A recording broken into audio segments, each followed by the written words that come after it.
سورۃ النمل کی آیت نمبر 32 تا 37 تلاوت کی گئی ہے۔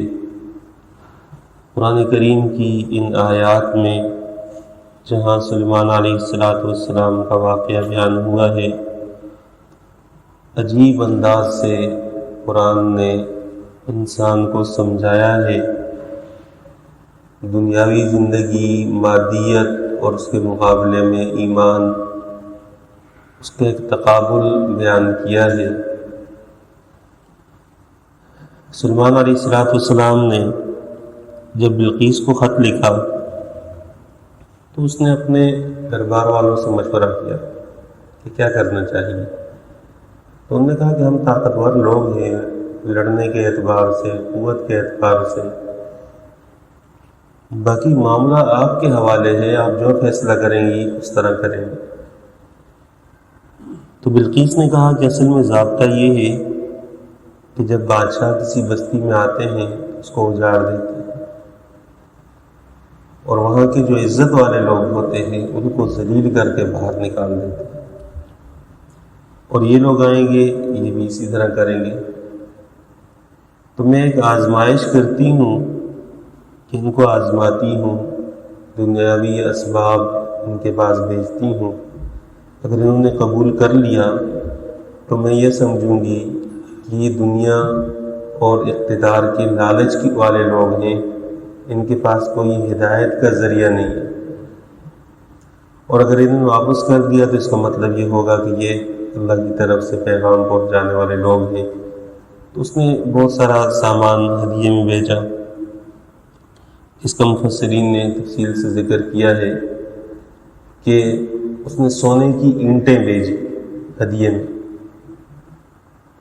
اور 100 غلام اور 100 باندیاں بھیجیں، اور ان کو زیورات پہنائے، اور غلاموں کو باندیوں کے کپڑے، عورتوں کے کپڑے، اور جو باندیاں تھیں ان کو مردوں کے کپڑے پہنائے، اور اس طرح معاملے کو خلط ملط کر کے بھیجا کہ اگر یہ اللہ کا نبی ہے اس کو پتہ چلے گا، اور اگر یہ ویسے ہی دنیا دار اور حریص آدمی ہے تو ان چیزوں کو اپنے پاس رکھ لے گا۔ جب وہاں سے نکلے تو سلیمان علیہ السلام کو اللہ تعالیٰ نے ان کے پہنچنے سے پہلے بتا دیا کہ اس طرح آپ کے لیے تحفہ آ رہا ہے، اس میں سونے کی اینٹیں بھی شامل ہیں، اس میں غلام بھی شامل ہیں، اس میں باندیاں بھی شامل ہیں، اور ان کی کیفیت یہ سلیمان علیہ السلام نے، اسرائیلی روایات میں تو بہت عجیب قسم کی تفصیل ہے، لیکن جو معتبر کتابوں میں جس چیز کا ذکر ہے، سلیمان علیہ السلام، امام قرطبی رحمہ اللہ نے بھی اس واقعے کا بڑا حصہ اپنی تفسیر میں نقل کیا ہے۔ سلیمان علیہ السلام نے جنات کو حکم دیا کہ 3 میل تک جو لوگ تحفہ لے کر آ رہے ہیں ان کے راستے میں سونے کی اینٹیں لگائی جائیں۔ وہ چند اینٹیں لے کر آ رہے تھے، ہمارے 3 میل تک ان کے راستے میں سونے کی اینٹیں لگا دی جائے، اور وہاں راستے میں مختلف قسم کے جانوروں کو کھڑا کیا جائے، ایسے جانور کہ جو انہوں نے نہ دیکھے ہوں، اور پھر جانوروں کا رخ اینٹوں کی طرف اس طرح رکھا جائے کہ اگر وہ لید یا گوبر کرے تو وہ سونے کی اینٹوں کے اوپر گرے۔ ایک بندے کے سامنے جب ایسا منظر ہو کہ کسی کے گھوڑے یا جانور اگر وہ سونے کی اینٹوں پر لید اور گوبر کرتے ہیں تو اس بندے کی طاقت اور قوت کا کیا اندازہ ہوگا، اور اس کی مالی فراوانی کی کیا کیفیت ہوگی۔ تو یہ ان کو سمجھانا مقصود تھا۔ مال و دولت اگر دین کے لیے ہو تو وہ برے نہیں ہیں۔ حدیث میں نعم المال الصالح للرجل الصالح، نیک آدمی کے پاس حلال مال بہت بڑی اچھی نعمت چیز ہے، اس کی ممانعت نہیں ہے۔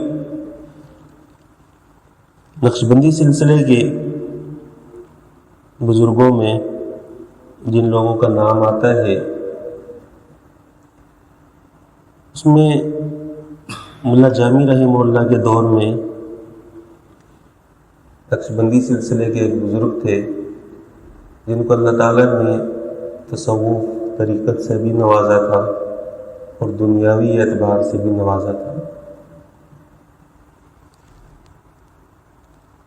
ملا جامی رحمہ اللہ ان کی ملاقات کے لیے وہاں سے ایران سے نکلے کہ جا کر ان سے ملاقات کر لیتا. تو جب وہاں دلی پہنچے تو دیکھا کہ گھوڑے ہیں، گھوڑوں کی خدمتیں ہیں، اور ان کی گھوڑا تو بہت اعلیٰ جانور ہے اور اپنی خدمت بھی کرواتا ہے. جو لوگ گھوڑے پالتے ہیں تو وہ گھوڑوں کا اتنا خیال رکھتے ہیں. ہمارے ایک دوست ہیں تو ان کو گھوڑوں کا بھی شوق ہے اور شادیوں کا بھی شوق ہے. تو سندھی ہیں، وہ خود اپنی زبان سے کہتے ہیں کہ مجھے گھوڑوں سے اتنا لگاؤ ہے کہ اپنی بیویوں سے بھی اتنا لگاؤ نہیں ہے. آپ ذرا سوچیں کہ وہ شوق کیسا ہوگا. تو جب وہ آئے اور آ کر انہوں نے دیکھا کہ ان کے نام خواجہ سے آتا ہے، شاید پہلے میں نے یہ واقعہ بیان کیا ہے، اب میرے ذہن میں بار بار خواجہ خان محمد صاحب کا نام آ رہا ہے، لیکن وہ یہاں میاں والی کے ہمارے قریب کے بزرگ ہیں، تو نقشبندی سلسلے کے تھے. جب وہاں پہنچے تو انہوں نے دیکھا کہ یہ تو بزرگ ایسے ہیں کہ گھوڑے پالے ہوئے ہیں اور اس طرح کی زندگی. تو انہوں نے دل میں سوچا اور کہا کہ نامردستاں کی دنیا دوست دارت، کہ جو آدمی دنیا سے دوستی لگائے تو وہ کیسا اللہ والا ہے. اور وہاں سے واپس چل پڑے. راستے میں قیلولہ کرنے کے لیے رکے تو اس وقت انہوں نے خواب دیکھا کہ خواب میں حشر کا میدان ہے. ملا جامی رحمہ اللہ کی عادت یہ تھی کہ اگر ان سے کوئی مانگنے آ جاتا تو اپنے پاس ہوتا تو دے دیتے تھے، اگر نہیں ہوتا تو قرضہ لے کر دیتے تھے. اور ساری زندگی وہ مقروض رہے ہیں، کسی کی ضرورت پوری کی قرضہ لے کر، کسی نے کچھ دیا وہ قرضے والے کو واپس کر دیا، اس طرح کر کے زندگی گزاری انہوں نے. تو انتہائی درویشی کی زندگی تھی. تو انہوں نے خواب میں دیکھا کہ حشر کا میدان ہے اور وہاں سزا اور جزا کا فیصلہ ہے، اور ملا جامی رحمہ اللہ کو فرشتے لے کر جہنم کی طرف جا رہے ہیں. ان کے لیے پہلے جنت کا فیصلہ ہوا، پھر قرض خواہ آئے، انہوں نے کہا ہمارا قرض واپس کرو. یہ قرض واپس نہیں کر سکے تو ان کے لیے جہنم کا فیصلہ ہو گیا. تو اس دوران انہوں نے دیکھا کہ خواجہ عبید اللہ اقرار رحمہ اللہ، ان کا واقعہ ہے. خواجہ عبید اللہ اقرار رحمہ اللہ نقشبندی سلسلے کے بہت بڑے بزرگ گزرے ہیں. تو انہوں نے دیکھا کہ خواجہ عبید اللہ اقرار رحمہ اللہ وہ گھوڑے پر آ رہے ہیں. انہوں نے اگر پوچھا کہ یہ ملا جامی کو کیا ہوا ہے، تو وہاں حشر کا میدان ہے. اب خواب میں بندہ مختلف چیزیں دیکھتا ہے. تو انہوں نے کہا کہ یہ دنیا میں قرضے لے لے کے صدقے کرتے رہے ہیں اور ابھی ان سے قرضہ مانگا جا رہا ہے، یہ دے نہیں رہے. تو خواجہ عبید اللہ اقرار رحمہ اللہ نے تھیلی اٹھائی اور ان کے قرضے ادا کیے اور ان کی جان چھوٹ گئی. یہ خواب انہوں نے دیکھا. جب آنکھ کھلی تو ملا جامی رحمہ اللہ نے دل میں سوچا کہ جو میں نے دیکھا ہے وہ کچھ اور ہے اور حقیقت کچھ اور ہے، واپس جاتا ہوں.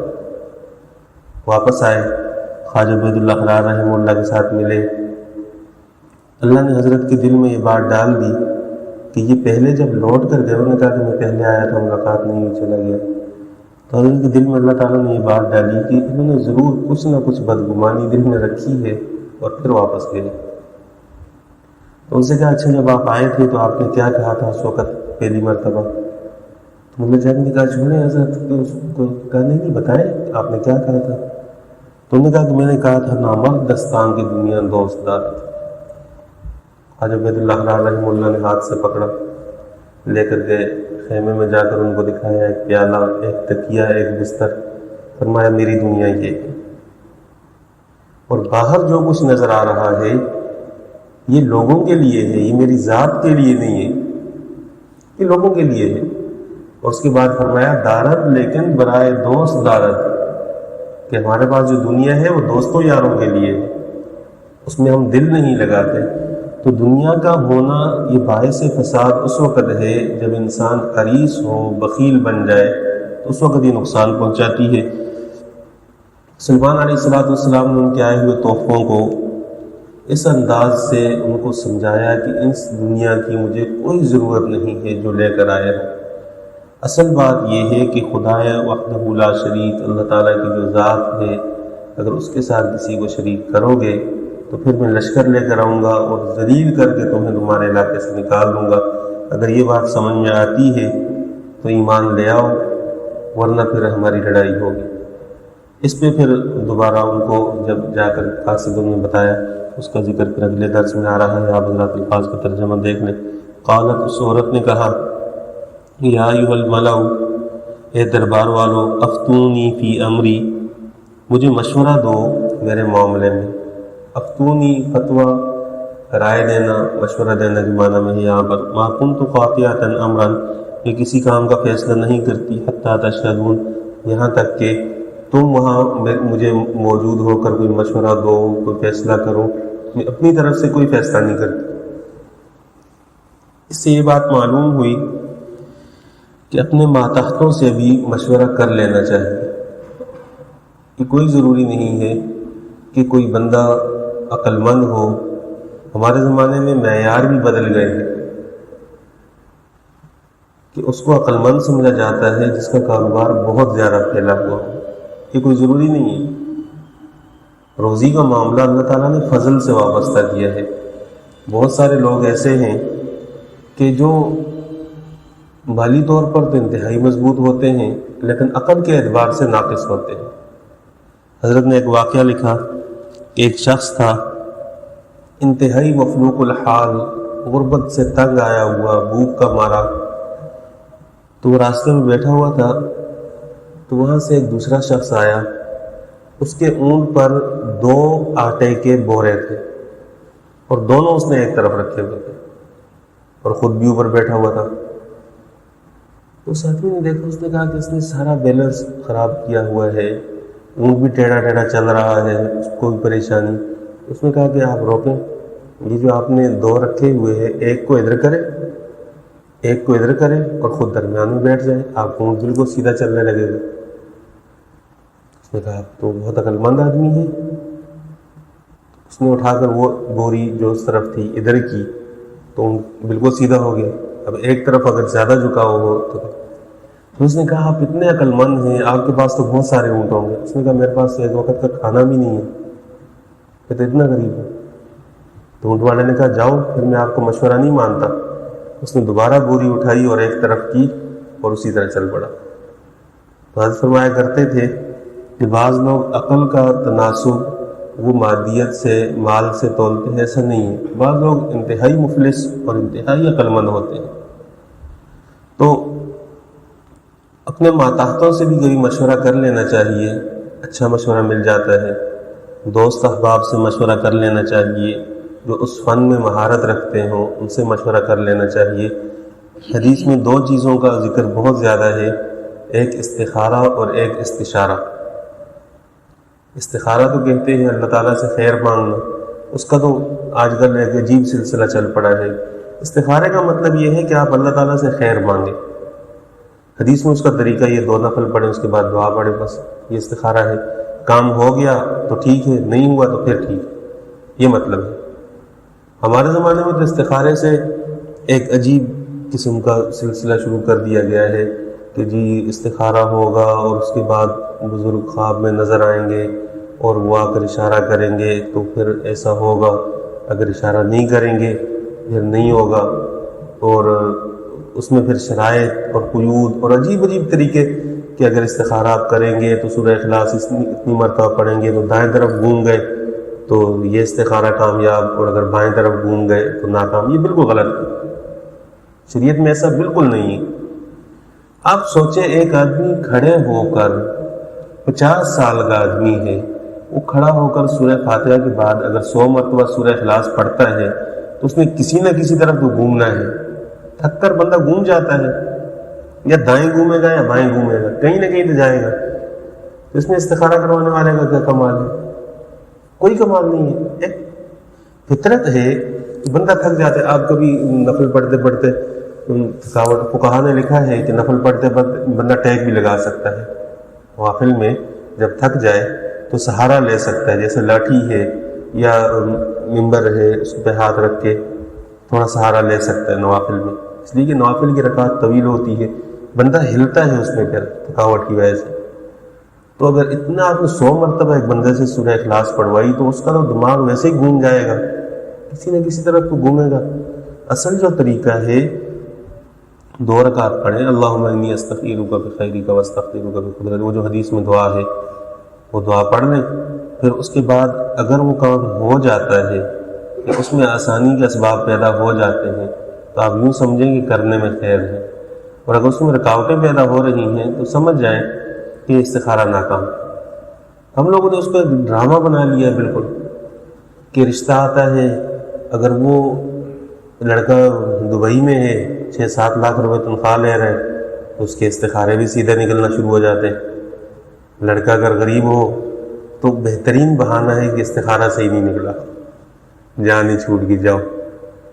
ایسا نہیں ہے، جب حدیث میں ہے کہ جب نکاح کے وقت لڑکی یا لڑکا بالغ ہو جائے اور ایسا رشتہ آ جائے کہ جس کے دین اور اخلاق سے تم لوگ مطمئن ہو تو نکاح کر دو، الا تفعلوہ تکن فتنۃ فی الارض وفساد کبیر، اگر نہیں کرو گے زمین میں بہت بڑا فتنہ پھیلے گا، نکاح کر دینا چاہیے۔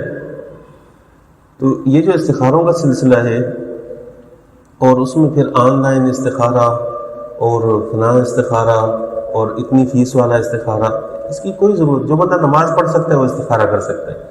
فتاوی محمودیہ میں لکھا ہوا ہے کہ جو بندہ کچھ بھی نہیں پڑھ سکتا، مثلا ایک بندے کو نماز بھی نہیں آتی، وہ دعا بھی نہیں مانگ سکتا، تو وہ استخارہ کرنا چاہتا ہے لیکن کر نہیں سکتا، کسی کو بول دے دوسرا اس کے لیے استخارہ کر لے۔ یہاں عجیب سلسلہ ہے، کام اس کا ہے، استخارہ وہ کر رہا ہے، کام اس کا ہے، مفتی صاحب استخارہ کر دیں اور یہ کر لیں اور وہ کر لیں، اور اگر نہ کیا جائے تو اس پہ لوگ ناراض ہو جاتے ہیں کہ جی وہ فلاں صاحب ہیں، وہ تو اتنے اچھے ہیں، وہ استخارہ کرتے ہیں اور آپ تو استخارہ نہیں کرتے۔ تو شریعت نے جن چیزوں کا حکم دیا ہے ان میں یہ اگلا مضمون طویل ہے، اس کو انشاءاللہ کل پڑھ لیں گے۔ ایک استخارہ ہے، ایک استشارہ ہے۔ یہاں استشارے کا ذکر ہے کہ اس نے مشورہ کیا اپنے لوگوں سے کہ مجھے کیا کرنا چاہیے، آپ مجھے مشورہ دیں۔ اور دوسرا جو استخارے کا ہمارے زمانے میں یہ چونکہ بہت زیادہ پھیل گیا ہے اور لوگ پریشان کرتے ہیں، بعض دفعہ اگر اصرار کرتے ہیں کہ جی آپ استخارہ کریں، اور اگر نہ کریں تو وہ پھر عجیب عجیب نام رکھتے ہیں باہر نکل کر، جی مولوی صحیح نہیں ہے، مفتی صحیح نہیں ہے، کیا فائدہ؟ امام کا کیا فائدہ جب وہ استخارہ کر کے نہیں؟ امام استخاروں کے لیے ہے کہ لوگوں کے استخارے سیدھے کر کے دے۔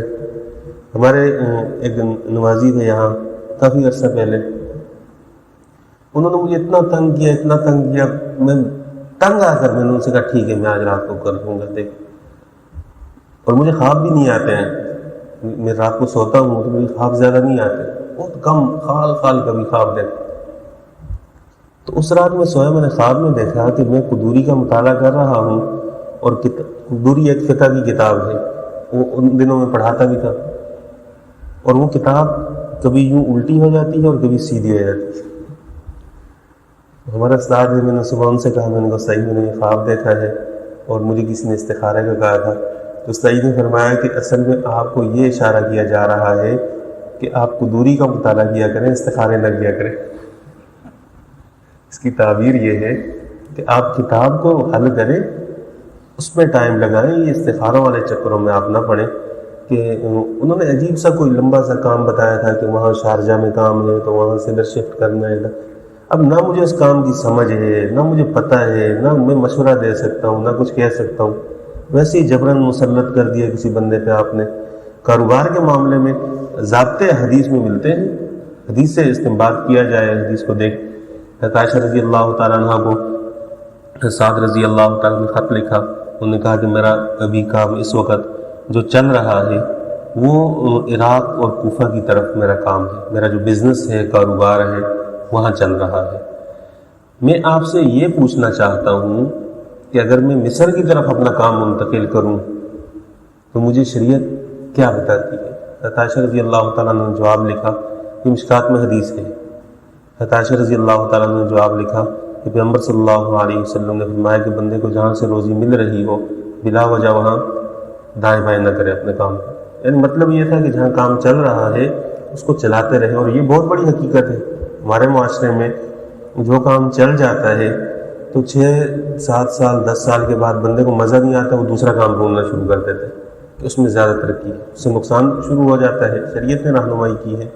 تو استخارہ استشارہ 2 چیزیں ہیں جو انسان کو کامیاب کرتی ہیں. اللہ تعالیٰ سے دعا ہے قرآن تعلیم